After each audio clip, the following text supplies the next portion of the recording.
Good morning, everybody, and welcome to the Rangers Review morning briefing for Monday, the 17th of January. I'm Derek Clark. I'm joined this Monday morning by Joshua Barrie. Joshua, how are we getting on? I'm great, Derek. Looking forward to tomorrow. We've made it through the winter break, and good to be here as ever. Yeah, absolutely. And Johnny McFarlane can't be with us, but a big congratulations from us to Joshua. He's now a proud father, so congratulations to him and Mrs. McFarlane for the new arrival.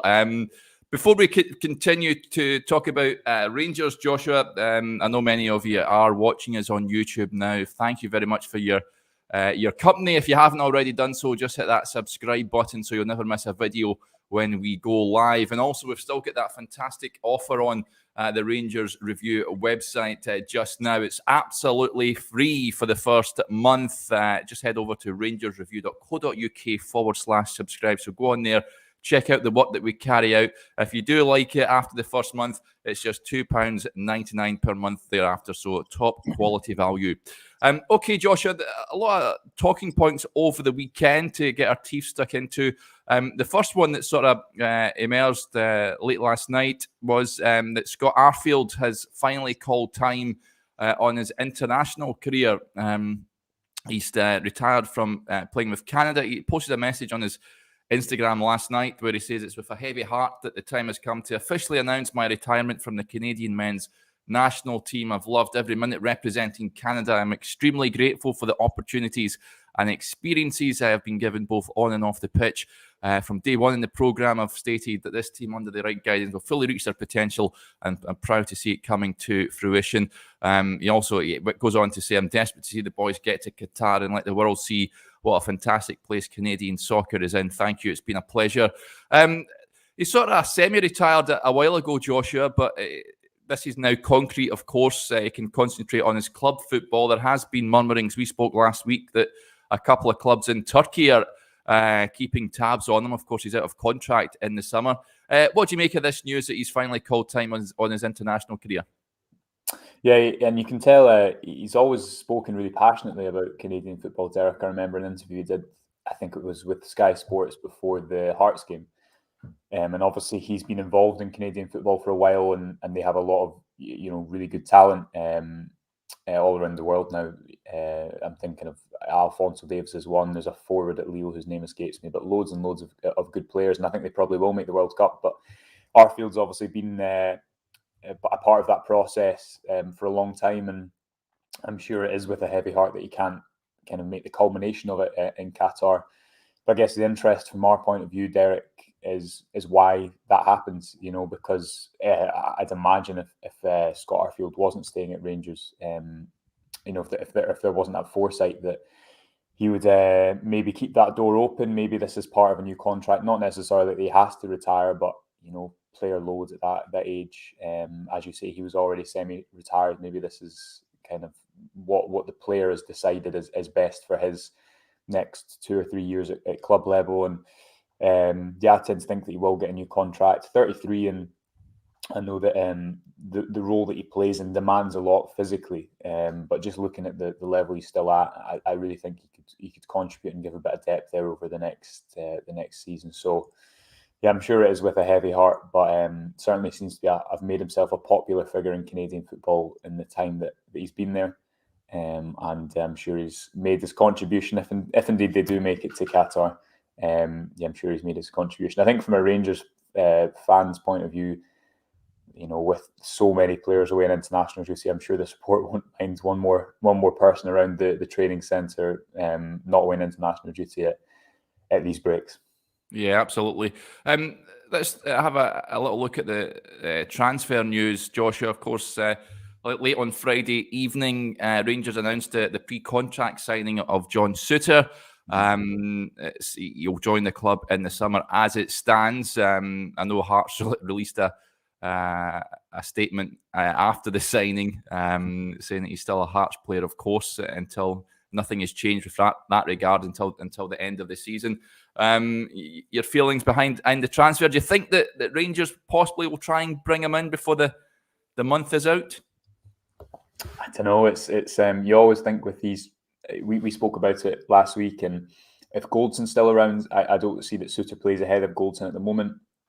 You probably don't want to pay a fee for Suter that requires him if he's not going to play that much at the moment. But then I guess we don't know what the plan is for Suter going forward. Is he being brought in to replace Goldson, or is he being brought in to compete with a number of other centre backs with a view to the best kind of playing the majority of games? But I think it's a great deal for the club, Derek. I can't see really any negative in it. I know he's had injury issues in the past, but his season so far would suggest that he's over that. Lots of players have had kind of tumultuous injury pasts, and still went on to have a really good career. So I don't see that as too much of a negative. And I also think, in a way, he's not got a huge load on him in the same way that Connor Goldson, when he arrived at Ibrox, hadn't played that many games, which has subsequently allowed him to play every game effectively, or almost every game. I wouldn't be opposed to bringing Suter in early to kind of bed him in. I think his attributes, that long diagonal, his ability to go into midfield, will be really, really beneficial for Rangers. And I think supporters will really like him as a player because he's pretty full-blooded. He has a good understanding of the league. Big, strong, physical defender, which I do think you still need in Scotland. There's going to be a lot of aerial duels away from home and whatnot. So, yeah, good signing for the club. And it'd be good if they could get him in January. But I guess it comes into what they're planning for the summer, what's happening with Goldson, and is it worth Suter being there? Because you've also got to remember that Hollander and Balogun are still there. Adding wages into an area of the team that's already busy might not be the best thing to do. James Sands can also cover at centre back. So it'll be interesting. I do think it probably spells the end for Leon Balogun, Derek, in my opinion, just looking at the fact that Hollander's got another year in his deal. Bassey's there now.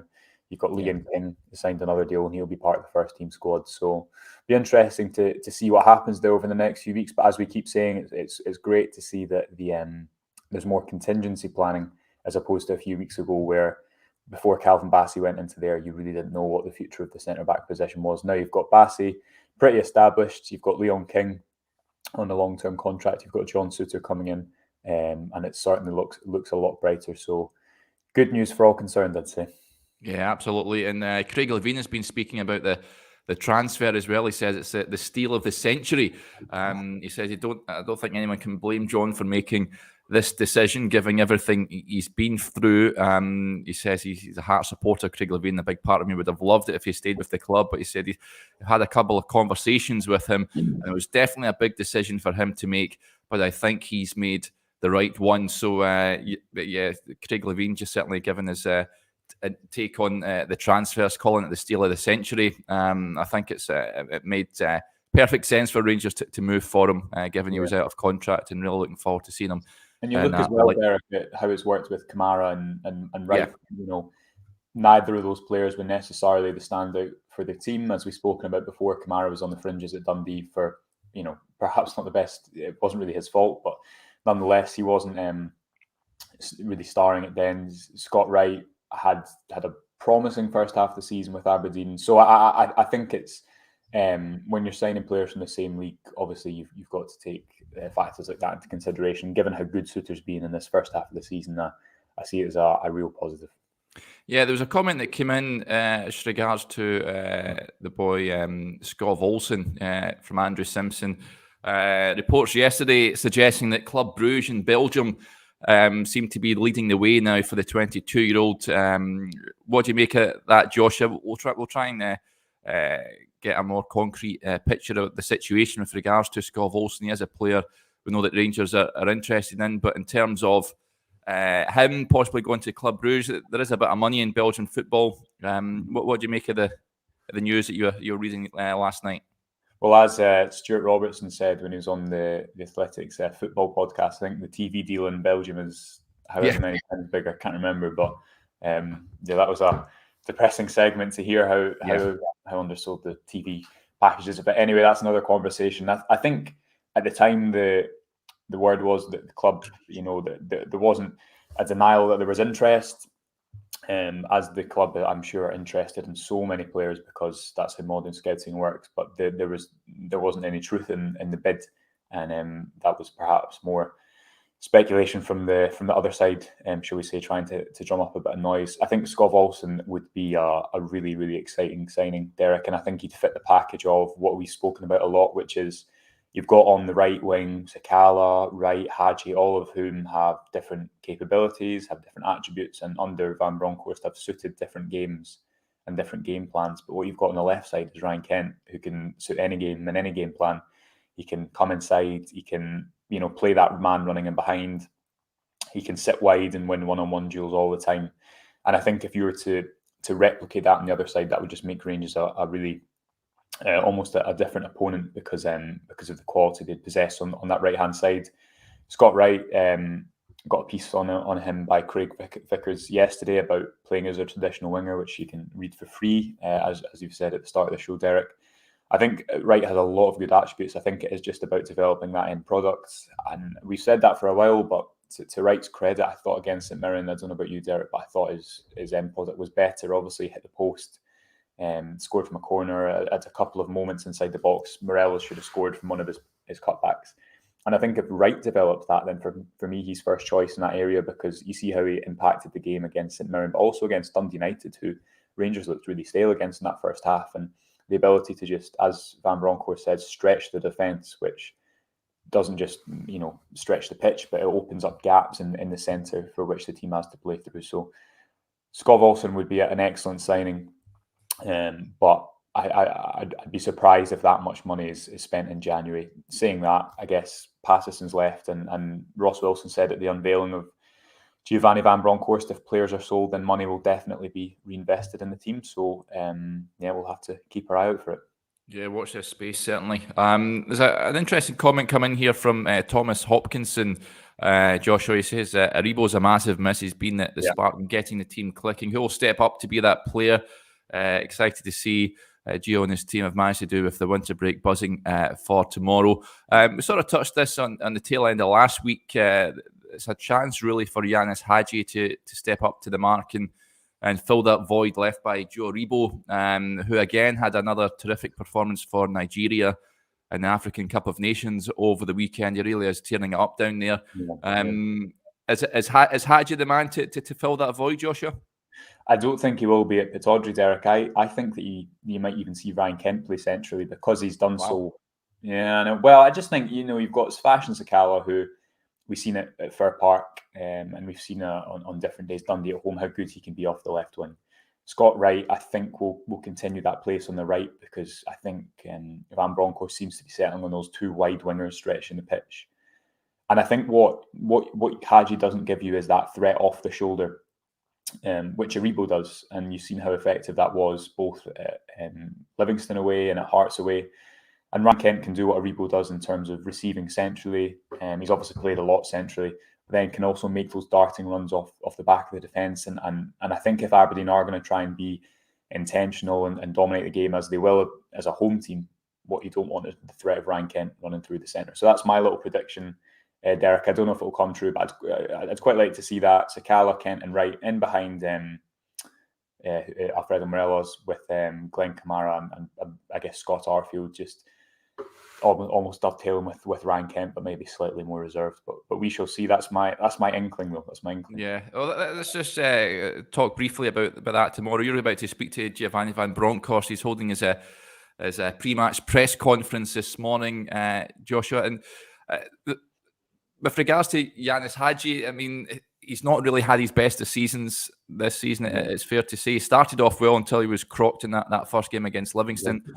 He's had flashes, of course, that we know he can produce, but in the main, it just hasn't quite worked for him. I think centrally we know that he's best suited.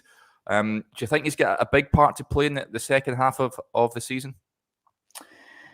Maybe Derek, having worked with the manager over these few weeks, the team structure will be more complementary to players like Hadji, who aren't as the one-on-one threat that a Wright or a Kent are, and prefer combination play. I think Hadji's done this before, where he's not had a good few games, but he turns it around. He definitely has that mental fortitude, and but I think it's just that natural kind of.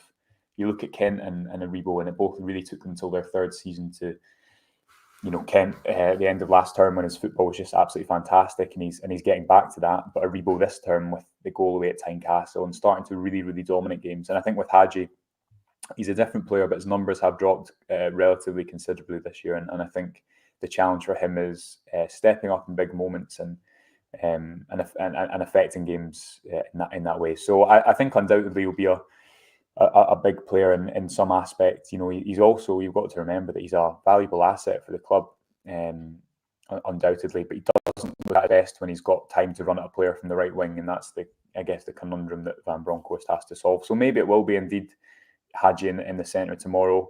If you cast your mind back to Braga away, when Ryan Kent scored that fantastic goal, his chemistry with Hadji in terms of finding those balls in behind and Hadji making things happen from the centre of the pitch, it's happened a lot in the past, but I think he just does need to do it a little bit more consistently.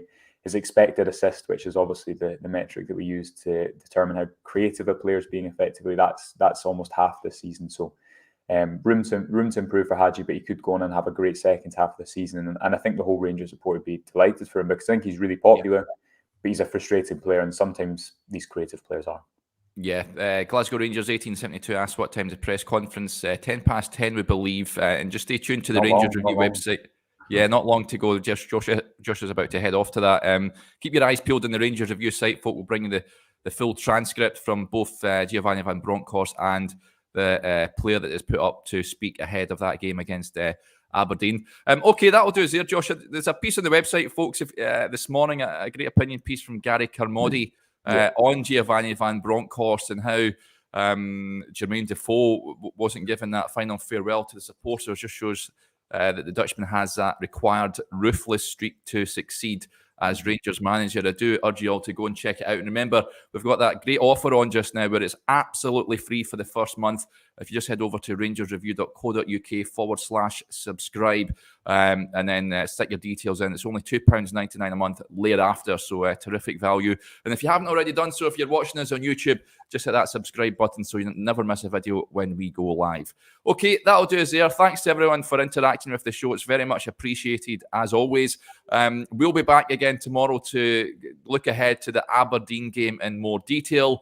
But until then, enjoy the rest of